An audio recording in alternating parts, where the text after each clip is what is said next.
নমস্কার বন্ধুরা, আজকের ভিডিওটিতে আমরা জেনে নেব গর্ভাবস্থায় কি কি মাছ খাওয়া যাবে না। চিকিৎসকদের মতে যেসব সামুদ্রিক মাছে অধিক মাত্রায় পারদ থাকে সেইগুলি অন্তঃসত্ত্বা অবস্থায় খাওয়া উচিত নয়। শার্ক, টুনা ইত্যাদি মাছে বেশ ভালো পরিমাণে পারদ থাকে, তাই হবু মায়েদের জন্য এই সব মাছ এড়িয়ে চলাই ভালো।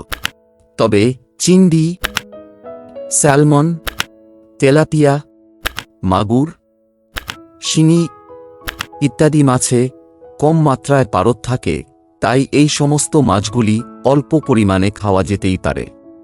আরও বিস্তারিত তথ্যের জন্য ভিডিওটিকে লাইক দিয়ে চ্যানেলটিকে সাবস্ক্রাইব করে পাশে থাকুন, আর তথ্যগুলি ভালো লেগে থাকলে সবার সাথে শেয়ার করুন। ধন্যবাদ।